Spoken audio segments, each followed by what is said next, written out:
Welcome to Hidden Spotlight Movie Review. Our movie today is The Other Side of the Wind, a 2018 release of Orson Welles' last work, pieced together after he died. In many ways, Orson Welles is a tragic example of a society wasting its precious resources.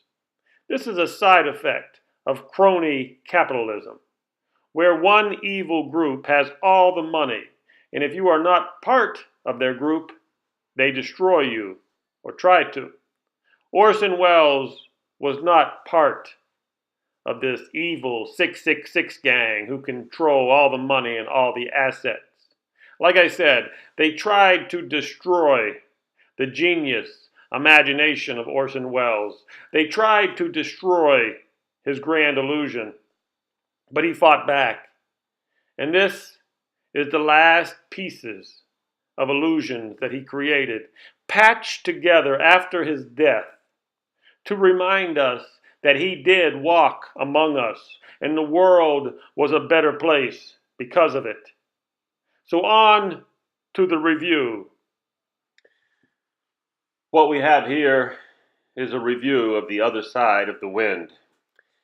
It's the Orson Welles' last movie. He filmed it in the 1970s. It's basically a time capsule from the 1970s. Sat in a vault for almost 4 decades. Finally, they were able to clear up all the legal hurdles and obstacles, and they got this thing filmed. Netflix has just released it about a week ago, and now we're going to have a review. I'm going to talk about it. Let's face it, Orson Welles was bigger than life. He came across the screen in magical ways that few understand. And that's why we're talking about his last 100 hours of film. He truly was a magician. First and foremost, a showman. That's what he was. Here he is with his famous levitating lady magical trick, magician. It's just an illusion. That's what Orson Welles was. He was the master of illusion. Now, but that was in his early years. And of course, this is his last 100 hours of filmography that we are about to critique. And then I asked myself, who are we to critique such a legendary master showman such as Welles? I will tell you this, though. I think the reviews are mostly good. And I think that has to do with that Hollywood is in such sad shape. Hollywood has gone down so much that this movie, The Other Side of the Wind, it's getting good reviews, even though it pales in comparison to the great movies of long ago. And I think the good reviews are nothing more than a nostalgia bow of respect to the great master of the 1940s and 50s filmography. Now, if you are a student of storytelling, this film is for you. It is a good film for anybody who knows how the inner workings work, a student of filmography, if you will. But if you don't understand how movies are made, you just are not going to enjoy this one. I'm going to go out on a limb here and say your mother, your wife, your sister, your girlfriend, maybe anyone under 40 probably won't like it. They're not going to understand it. But here's the bottom line about this film.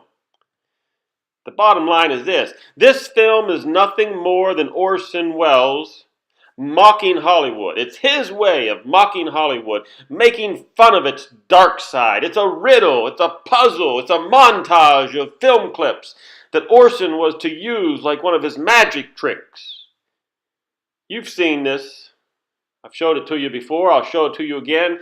Orson Welles and the levitating lady. Everything was a magical trick to Orson, an illusion to make you think something. It's not really there. So, in this film, the film that we're about ready to review, Orson Welles is levitating his reputation one last hurrah, one last poke at the town that made him and the town that broke him.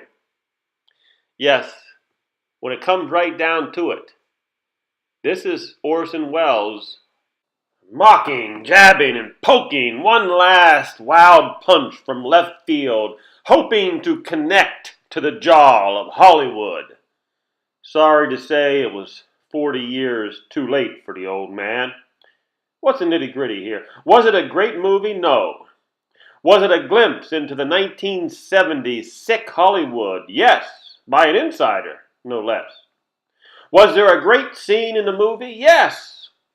The restroom scene with Oh Yeah, it was a very good scene. That is a scene that the old master would be proud of.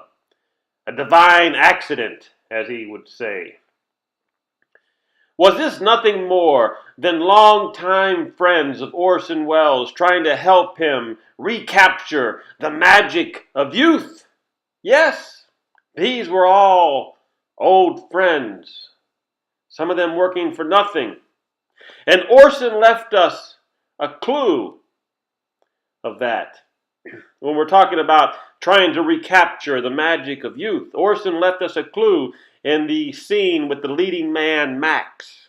The leading man Max scene. You're going to have to watch this move carefully. If you're a student of filmography, you're going to have to watch it over and over just to catch some of the things that the old master is trying to say.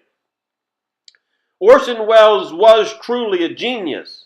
He knew better than anyone what he was creating. He had no illusions that this would be another Citizen Kane. No, he knew that he did not have the money, the budget, or the stars to make a great movie. He had no illusions of this. This, again, was a riddle, a puzzle. Orson Welles was trying to tell us something.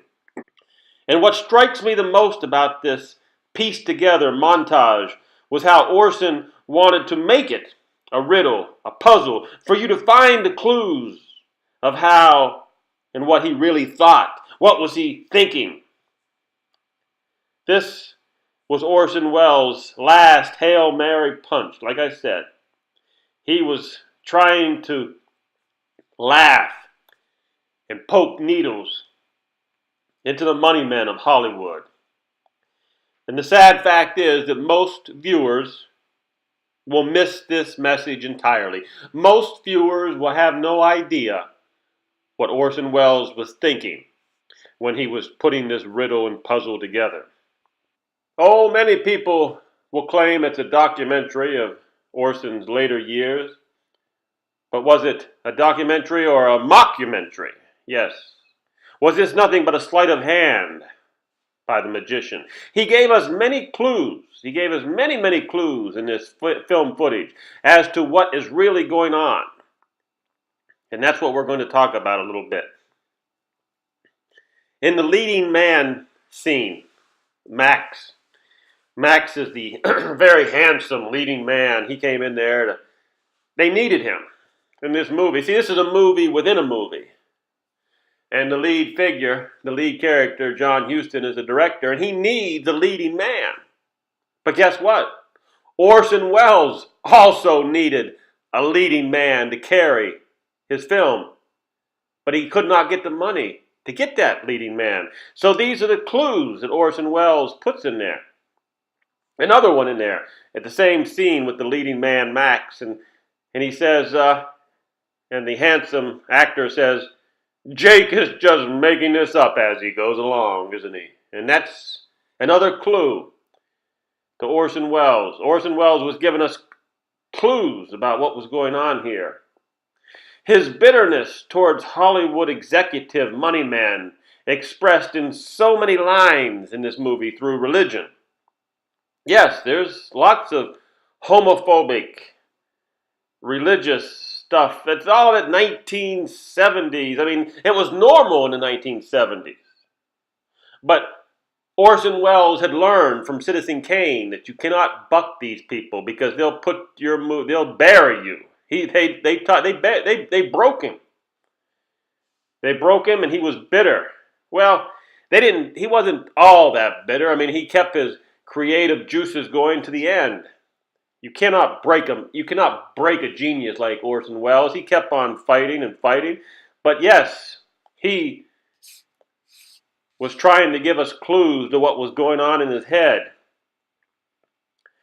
The leading man, Max, not wanting to get involved, that's a metaphor. That's a metaphor of the fact that Orson could not get the money to pay for a leading man to carry the movie. These are all a lot of metaphors in here. And in many ways, this might have been Orson Welles' way of addressing and exposing all of Hollywood's problems. Many scenes discuss things, the homo scenes, the money men scene, the sick parties. In fact, that is what this montage of vintage Americana footage is. Orson Welles trying to convey a secret message by way of sharp, pointy, rapid-cut editing needles into the sick veins of Hollywood. There are hidden messages here. Subtle as they are, Orson is trying to tell us something.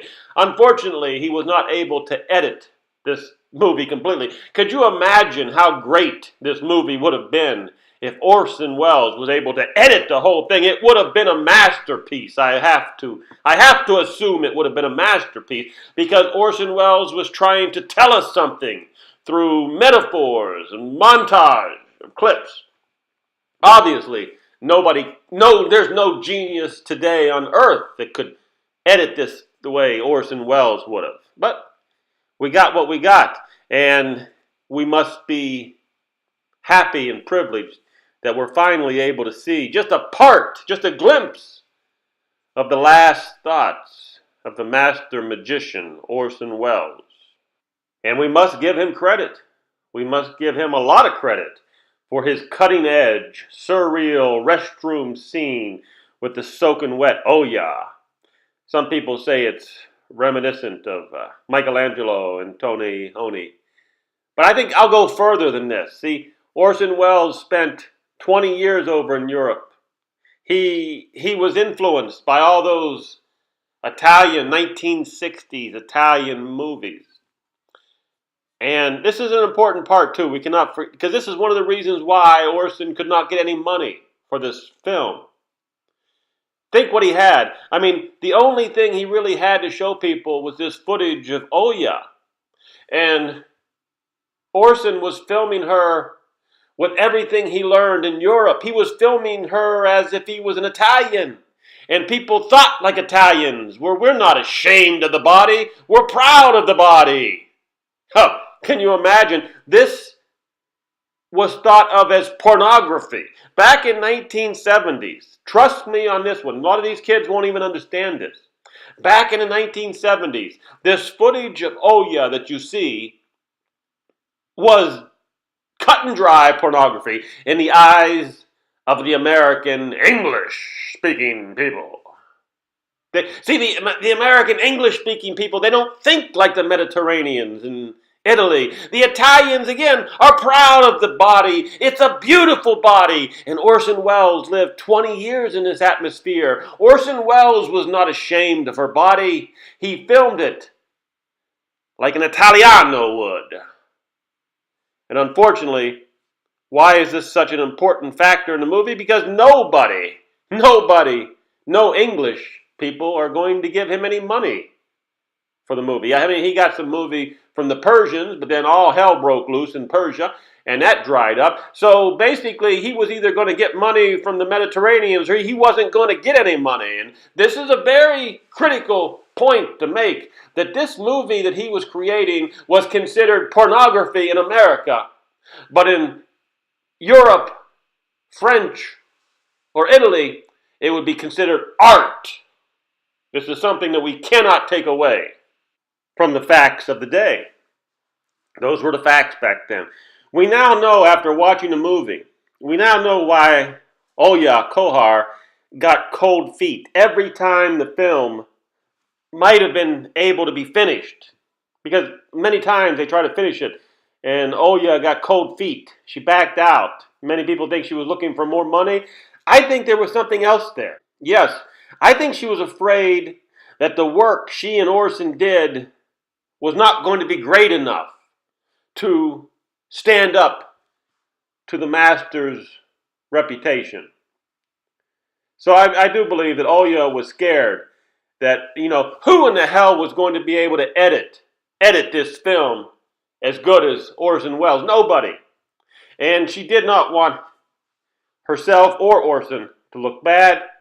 But finally, it's done.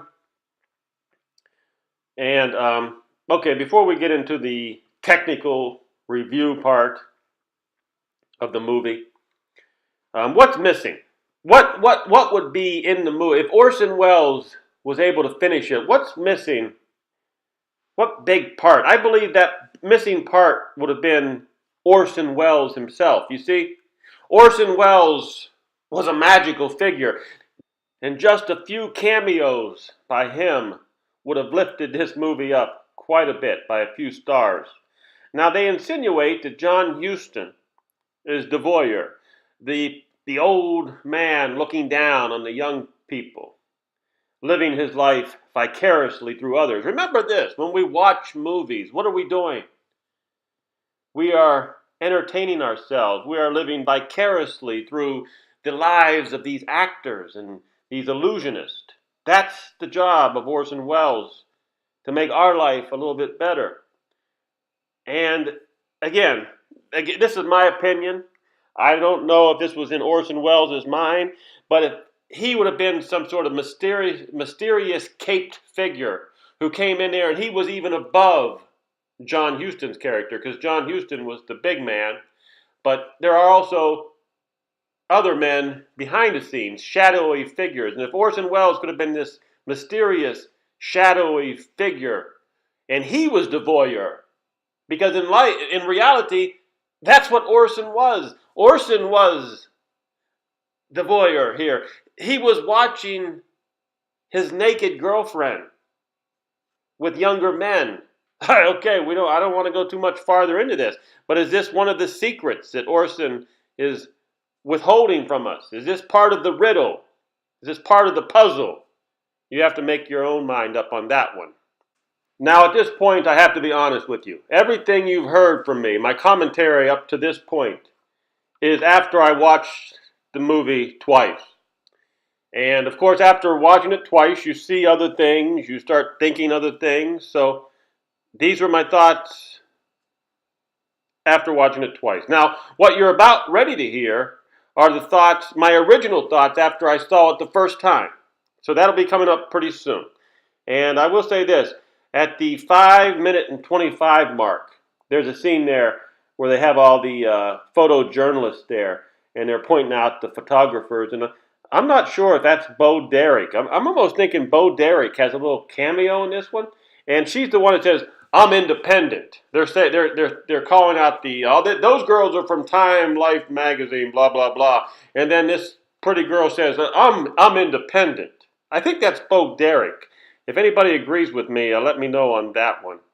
And also at the party, when Dennis Hopper is at the party, there's also this picture of this young pretty girl there. And I'm just curious, maybe there's some Hollywood insiders out there who know who that lady was. Maybe she was an actress. If you know who her name was, please leave a comment about who she was. I mean, because it's right on I think she looks very familiar. The only reason why I say is she looks very familiar. Here she is again. There. But the thing is, it's so quick. And I have a funny feeling that, she was probably an actress from the 70s. So here we go. We're going to go into my original thoughts after watching the movie the first time. I was going to make a review on it. And that's coming up right now. Orson Welles not only waged war with Hollywood, but more importantly, he waged war with himself. Now, Orson Welles wanted to create something new and exciting, filmography that had never been done before. That's what he was thinking. Now, he filmed most of this footage from 1970 to 1976. with many breaks in the filming because the money dried up, money coming from Iran. Now, the original idea for this film came to Orson Welles in 1961 after Ernest Hemingway committed suicide. So I guess the idea first dropped into his head in 1961. He did not start filming till 1970. And Welles was able to do some editing, I believe, in 1979. In the early 80s, he was able to do some editing before he died in 1985. Now, finally, in 2018, it was finished. There was many problems. I don't have time to go into all the problems with all the people who thought they owned it, and it was a nightmare. But finally, Netflix, I guess, came up with the money. It was finished, and it was shown at the 75th Venice International Film Festival on August of 2018. It was shown at the Venice International Film Festival. And it was just released by Netflix on November 2nd. Now, the actors in this movie, they go way back, of course. A lot of them are dead. I mean, you had the legendary John Huston, Bob Random, Peter Bogdanovich, Oya Kodar, and my favorite in the movie is Paul Stewart. More on him later. Now, the best parts of the movie are, as Orson said, an old man's attempt to do a kind of counterculture film in a surrealistic, dreamlike style. And it's also my opinion that this, the one part, we'll get to the best part later, but I believe it is a divine accident. This is what Orson Welles used to talk about so often. He said, you just filmed and you filmed and you filmed, but to actually have a great part, to make a great movie, there has to be the divine accident. I believe there is one scene in this movie that you could classify as the divine accident. Unfortunately, Orson Welles would not live to see this movie in completion. But before we get to the review, remember this: Orson Welles was a magician. He used filmography, sleight of hand, to fool you into thinking and seeing something that was not really there. And that is the art of the rapidly cut, avant-garde editing style that he uses in part of this movie. Now, what would Orson Welles have thought? That's probably one of the biggest questions on my mind. You know, obviously he's not here, but what would Orson have thought of the final version? Well, if history could help us, if history holds the answer, well, the answer would be he would not think much of it. Now, I'm not taking away from the movie. The only reason why I want to say that is Orson Welles never approved of the final version of any of his movies that were basically taken over. He would shoot the footage. The Hollywood executives would take over the movie, and he never ever approved of the final version for any of the movies. So I have to go with history on this. That if the same thing happened, and that's what happened today in this movie, he did not get to actually complete it himself. It was completed by somebody else. And this is not taking away from the movie. I just think that Orson Welles would never approve of anything unless Orson Welles did it himself, and that's not possible.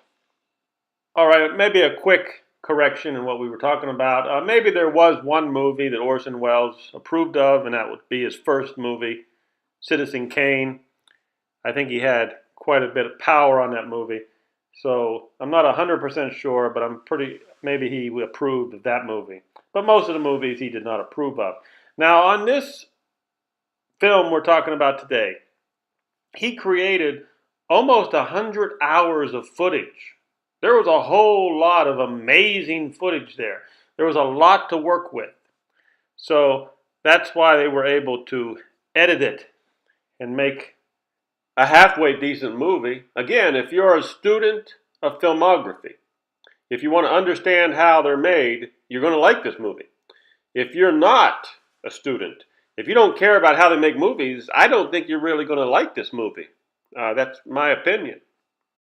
And then in the introduction, explaining the movie, you've got Peter Bogdanovich, and he manages to throw in a few needles in there, and he says that he's old enough now not to care about what anybody might say about him. And of course, Orson did say a few things about him.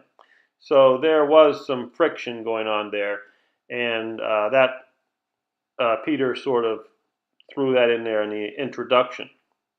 Now, a metaphor. This movie is sort of a metaphor of the last 15 years of Orson Welles' filmmaking career. Of course, Orson Welles said many times he did not want people to look at it like that, but it's kind of hard to watch and not see the similarities between the film and the later years of Orson Welles. Now, it was also nice to see this guy in the movie, Paul Stewart. He plays Matt Costello. And now, Paul Stewart was in a great film noir movie. It was called Kiss Me Deadly back in 1955. So the man has a whole lot of experience. And he worked with Orson Welles quite a bit.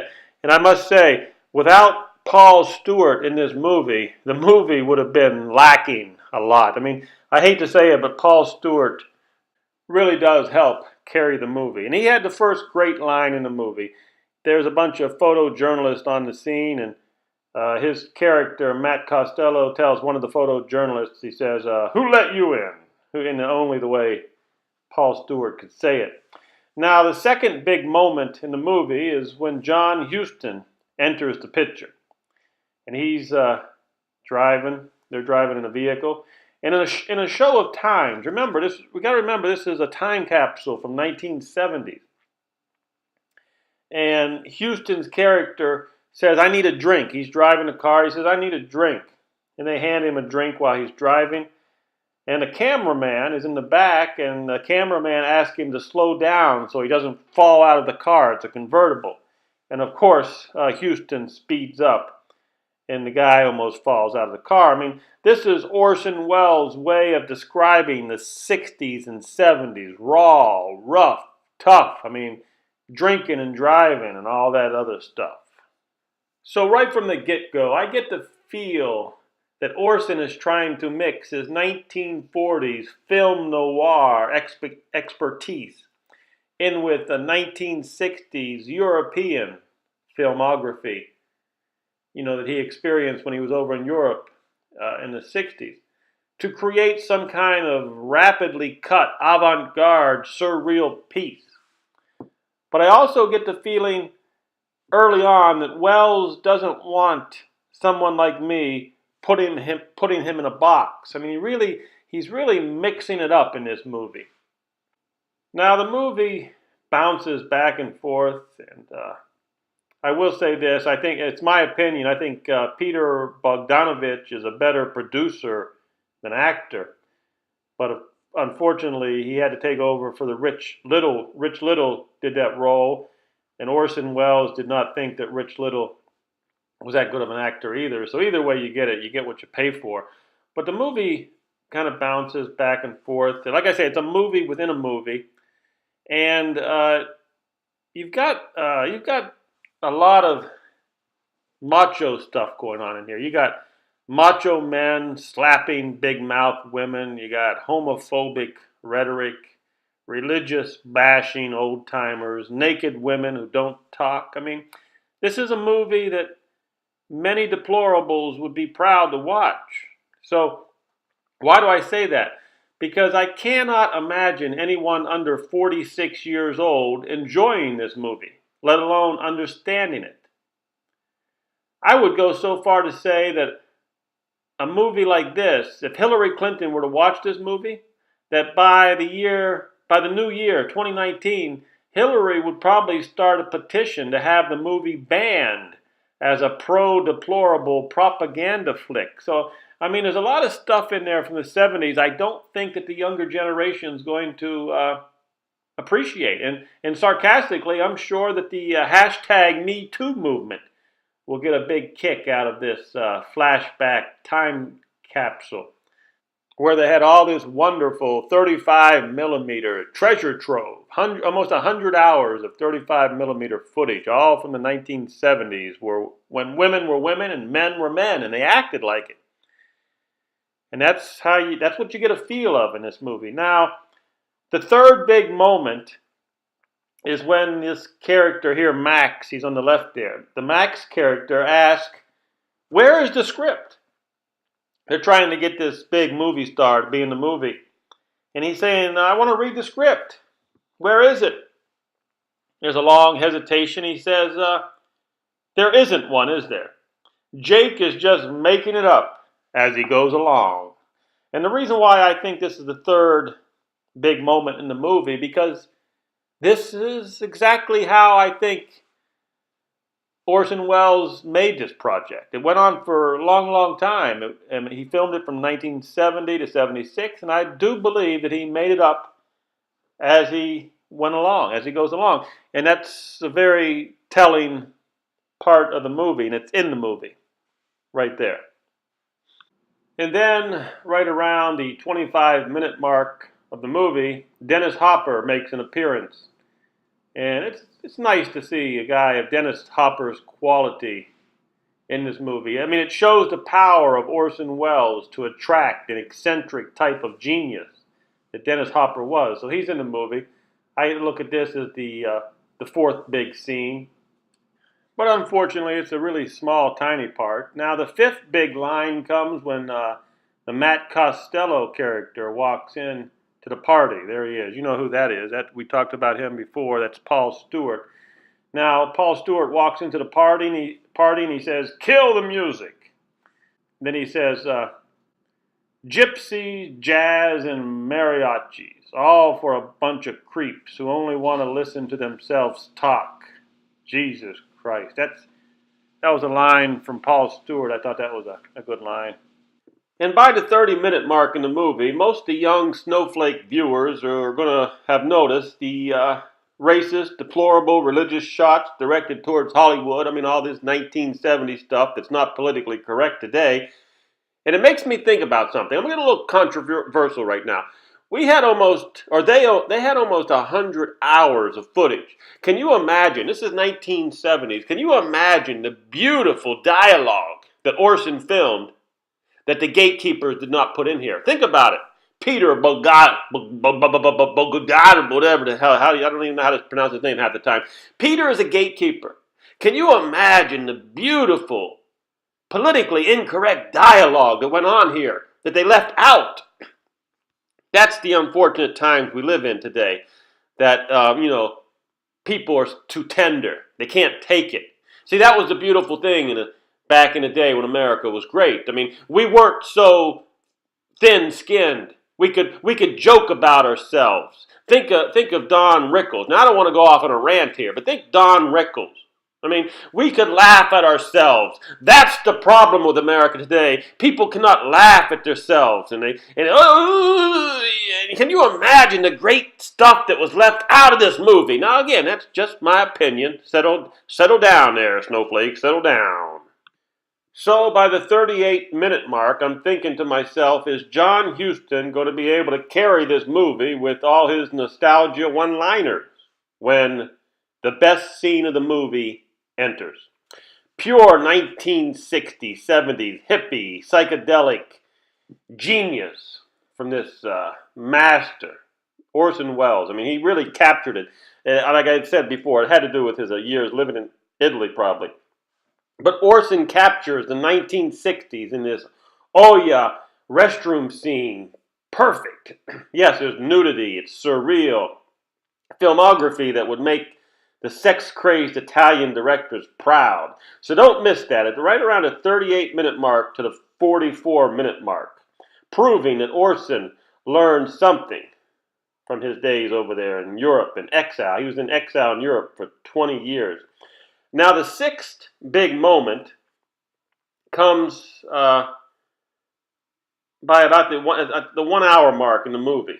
You'll find out why nobody would give Orson any more money for the film. It was basically porno in the eyes. Like I think we talked about this before. This was a porno in the eyes of 1970s old school money. Well, after that, it slows down a little bit. But then by the 1 hour and 20-minute mark, it picks up again with some good old fashioned, down to earth, homophobic, racist Native American bashing going on. It's kind of scary. And then the next big moment, we'll call this big moment number 7, comes around about the 1 hour 38-minute mark. Now, I'm not going to spoil it for you, but it has to do with the dummies. Everybody's going to wonder what the hell those dummies are all about. And it makes it's a moment it's a moment that my old man and Hemingway would get a kick out of. So it's pretty big scene there. Some really classic stuff there going on. So in summary, like I said, the end dummy scene is brilliant, and of course the midgets on top of the roof. That's kind of funny. Is this Orson Welles' last laugh mocking Hollywood? Yes, it is. And of course, there's a classic ending. The classic ending to this 1970s time capsule and filmography is the drive-in scene there. So perfect ending. Drive-in, ending at the drive-in. I mean, come on. That's what it was all about in 1970s. Families going to the drive-in. So it really was a nice ending. Oh, how I miss the good old days.